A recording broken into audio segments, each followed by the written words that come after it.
I never saw it coming. That's what pains me the most. Not the fact that Mark betrayed me. No, it's the ignorance of my own blindness to it that haunts me. I was 37, a wedding photographer who could make customers cry, and Mark was my partner. We had built a decent business, but I thought nothing of it because it was Mark. I thought nothing of it because he was my best friend since college. It began on a Saturday. I was away for the weekend in the city, having a lovely and relaxed time. Mark called from the hotel and said that there was an issue with our website, but he assured me not to worry about it. He said that he would take care of it, and that I should have fun and enjoy my weekend. So I did. On Sunday night, I returned home from the city and was exhausted and hungry.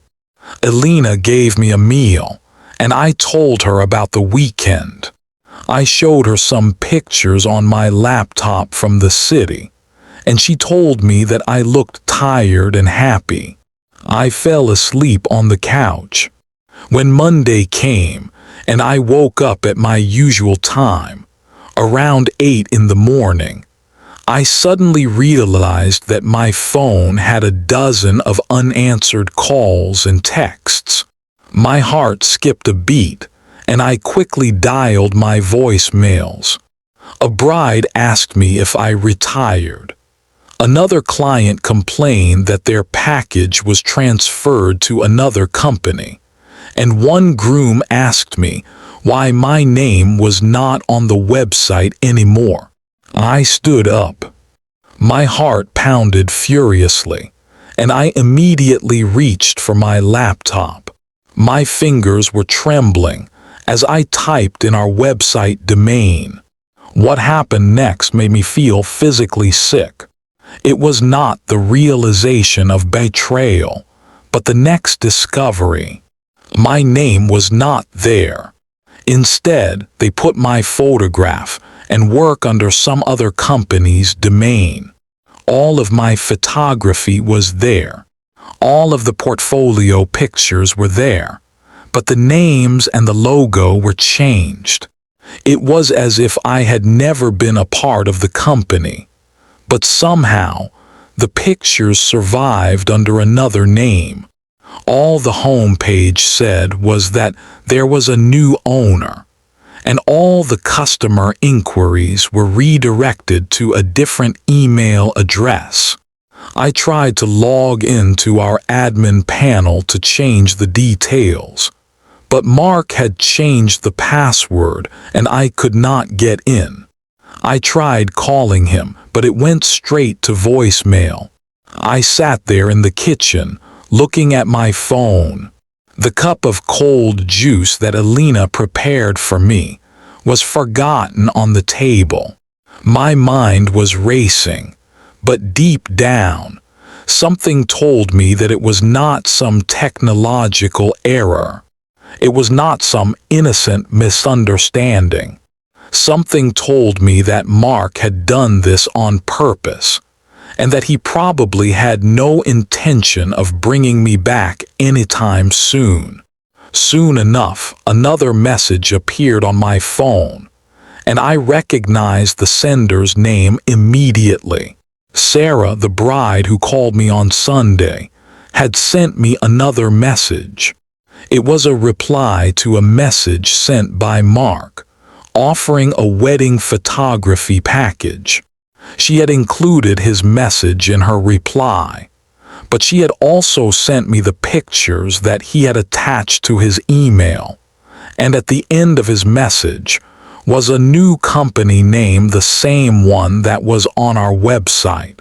It was at this moment that I truly understood what he was doing, and I felt my world crash around me. It was not anger, but a form of betrayal that I had never felt before. 20 years of friendship, countless conversations, The laughter we shared, the first dates, the heartbreaks, the long nights of working on the business, everything was crushed in that moment. I turned to Elena. I did not know what to say. I could not believe what had just happened. Mark had erased me, I said, looking into Elena's eyes. He simply erased me. I did not cry. Not then. Not when I saw my photographs and my work being advertised under someone else's name.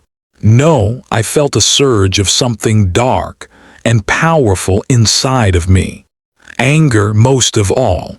I felt angry, furious, and vindicated. Elena sat beside me and slowly scrolled through every email that I had saved. She looked with a mixture of sadness and determination as I opened every attachment that Mark had sent to his clients. I had always been meticulous when it came to my emails, and saving everything for a future reference. The emails were all there, and every single one of them had my portfolio pictures attached to them. I was not only being advertised under a new name, but the pictures were also being displayed on his website. He was stealing my money, selling my pictures, and making profits off my work, all under a different name.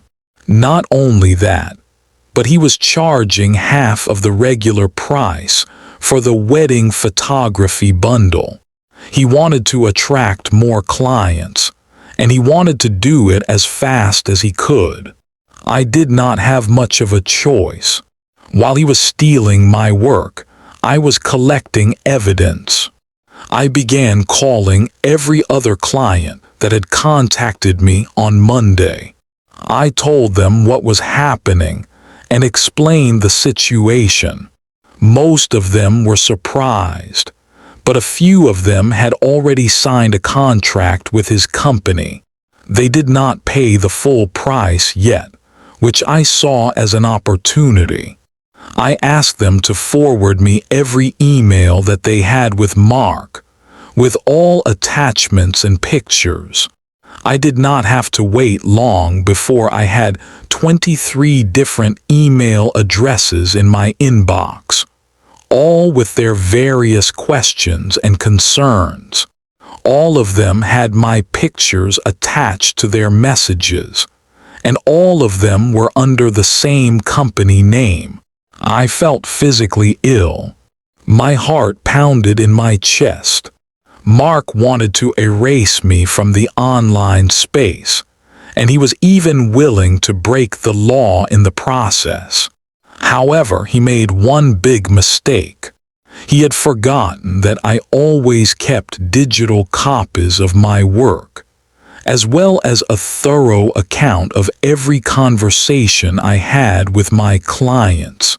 As such, I had a mountain of evidence against him. I spent the next 3 hours compiling it all into a single document, with subcategories for every client I had. I included all the email addresses, dates, and attachments. In addition, I found out that the company Mark had stolen my work under had been registered only 10 days ago. I found the proof online, which showed that he had planned this for some time. Everything we talked about in the past was nothing but a farce. I turned to Elena and asked her to help me draft a response to my clients. We sat there in silence for a while before she finally said that it was best to keep the message straight and to the point. I agreed, and we began drafting a message that would inform all of my clients about the situation. I am not affiliated with this company. I began typing out the message. My work has been stolen, and I am currently collecting evidence to bring the responsible party to justice. Any contract you have signed with this company is void, and I offer you my services at a discounted rate. You may rest assured that I will do my very best to provide you with the same quality of service that I have always been delivering." I was surprised by the volume of responses I had received by Tuesday afternoon. Some clients were supportive, while others were angry with Mark. A few of them replied in their emails, saying that they had specifically chosen me because of my work, and that they were angry with him for stealing my portfolio pictures.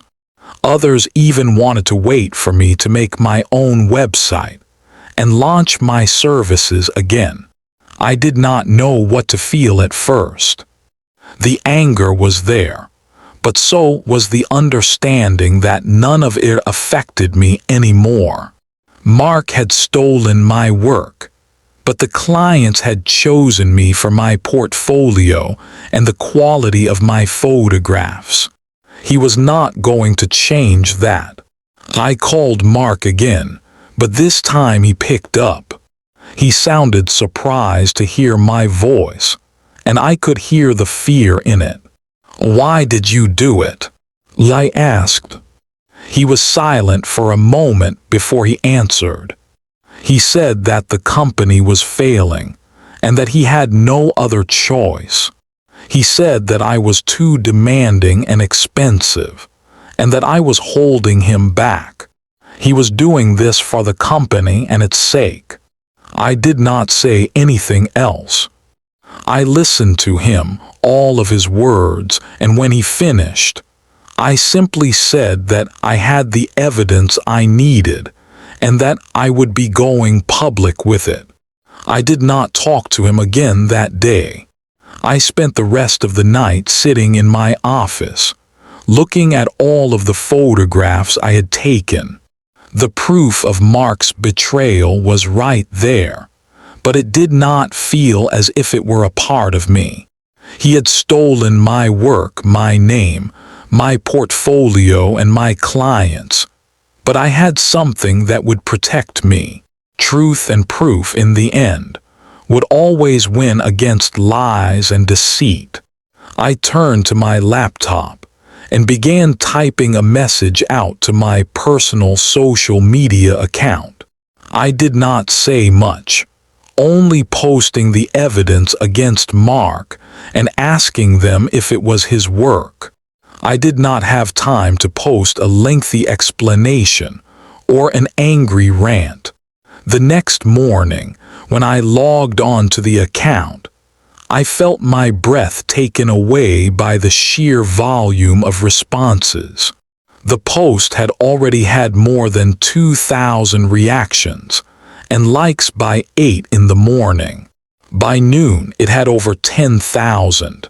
It had gone viral, and the comments were all positive.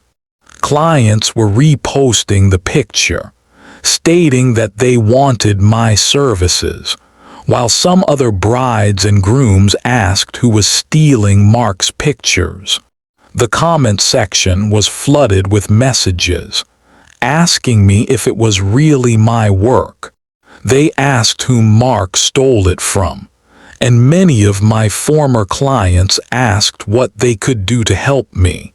Once again, I felt my anger ebb away, turning into something else, something stronger. My clients were not only my customers, but my friends.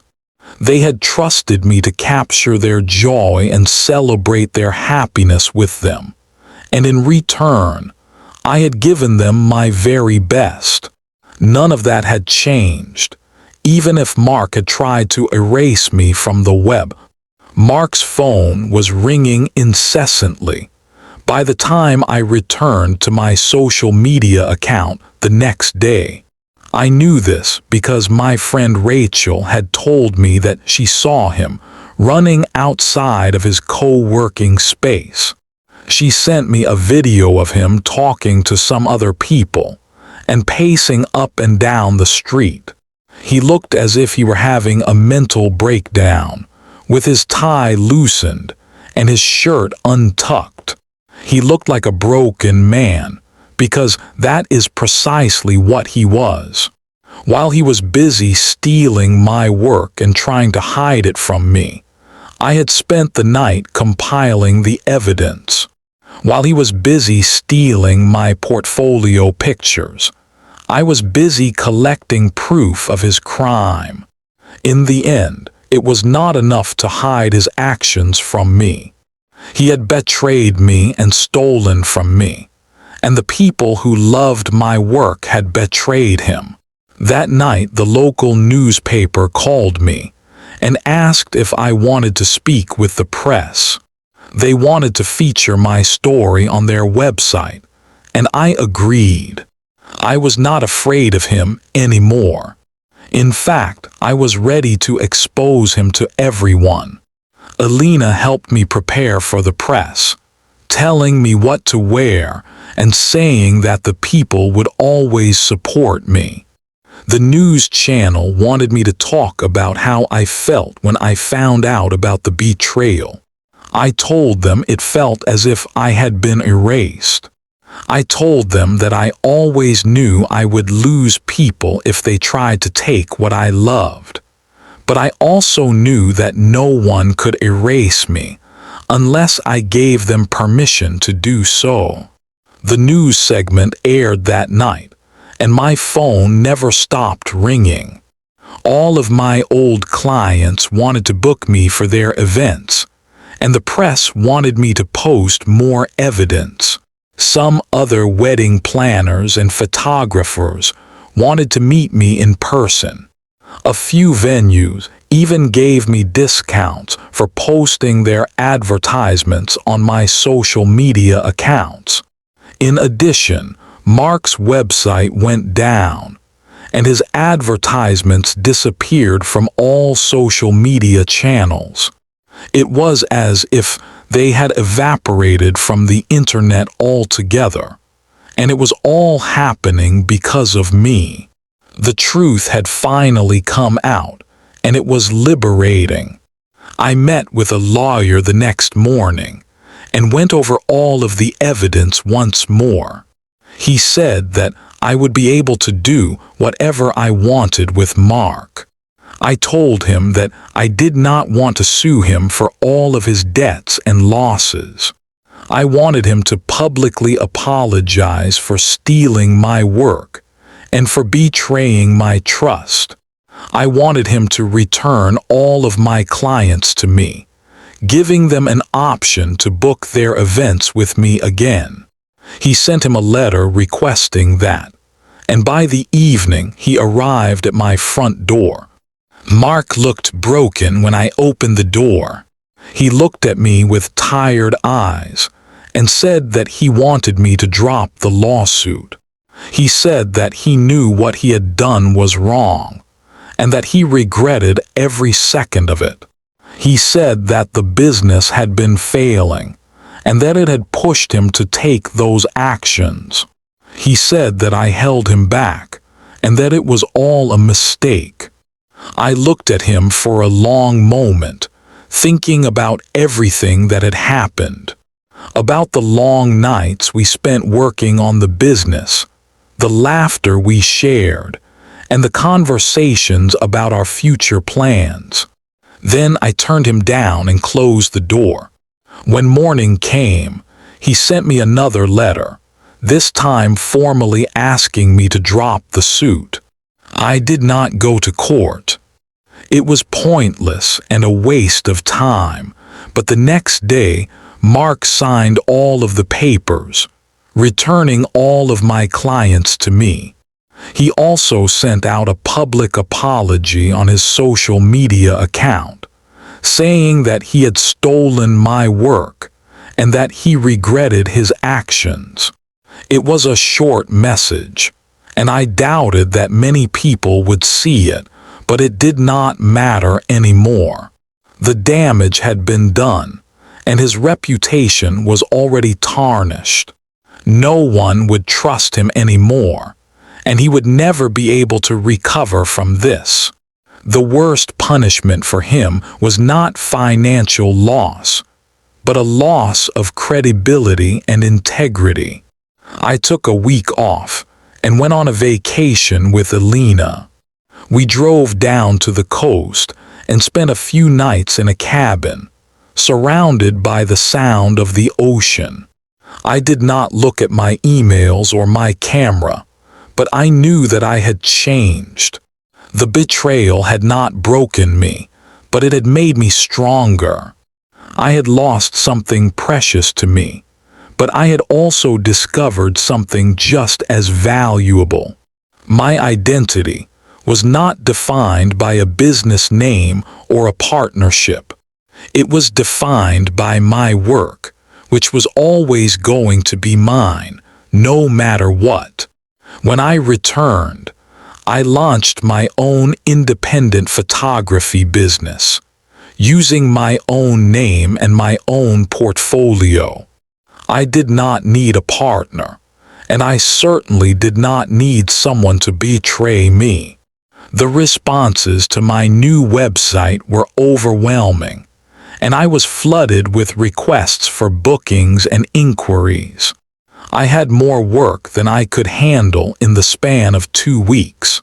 The support of my customers always amazed me, but the most surprising part of it all was how much I had grown as a person. The bride who forwarded me the initial email from Mark became one of my best clients. She asked me to take pictures of her wedding, and she brought me a gift to my reception. It was a framed picture of the message that she had sent me, saying that I had fought for my art. It became my favorite picture, and it now hangs above my desk in my new office. Mark moved out of the city shortly after that. I heard from mutual friends that he had opened a marketing company, but no one wanted to hire him.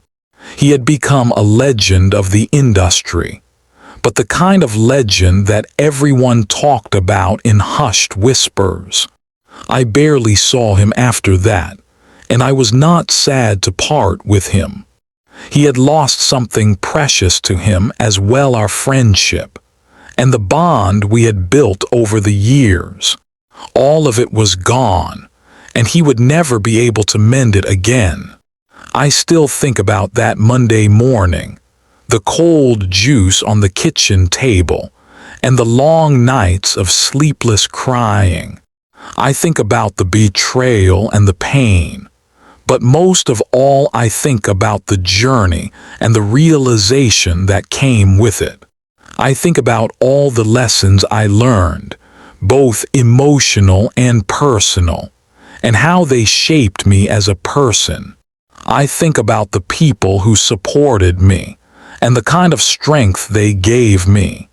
Above all, I think about my own identity, and how it had never been tied to one person or one business. It was always a part of me from the very beginning to the very end.